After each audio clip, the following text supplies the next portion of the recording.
غزني کې د لیکوال او شاعر میرویس باوري د نوي چاپ شوي کتاب مخکتنه وشوه.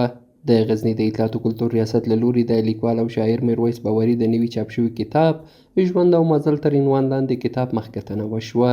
په همدې پار د اطلاعات او کلتور ریاست د غونډو په تالار کې غونډه جوړه شوې وه چې د مسؤلینو ترڅنګ لیکوالانو، شاعرانو او د پوهنتون استادانو هم ګډون کړی و. د کتاب لیکوال وایي دغه کتاب د لیکلو څخه یې موخه د ټولنې او پښتو ادب ته خدمت کول دي. دغه کتاب لیکلي یوازینۍ موخه او انګیزه د الله جل جلاله دین ته خدمت کول او خپل پښتو ادب ته یو څه ورکول او بډایه کول او د ټولنې ځینې دردونه یو د حل لارې چارې.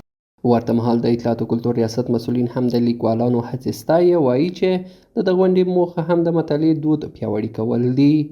هدف مو دا و ترڅو د لیکوالانو ترڅنګ پاتې شو، د هغوی د اثارو ستاینه وکړو، همدارنګه د کتاب مطالعې ته لا وده ورکړو. په ټولو کې کتاب چې د ژوند یوه مهمه برخه ده د لیکوالانو لپاره لا ډېر خدمت وکړي. په ټولو کې د لیکوالانو تشویق، ترغیب او لیکوالۍ ته د هڅونې او د لیکوالانو د لا زیاتوالي لپاره او د هماهنګۍ لپاره دا مجلس جوړ شوی.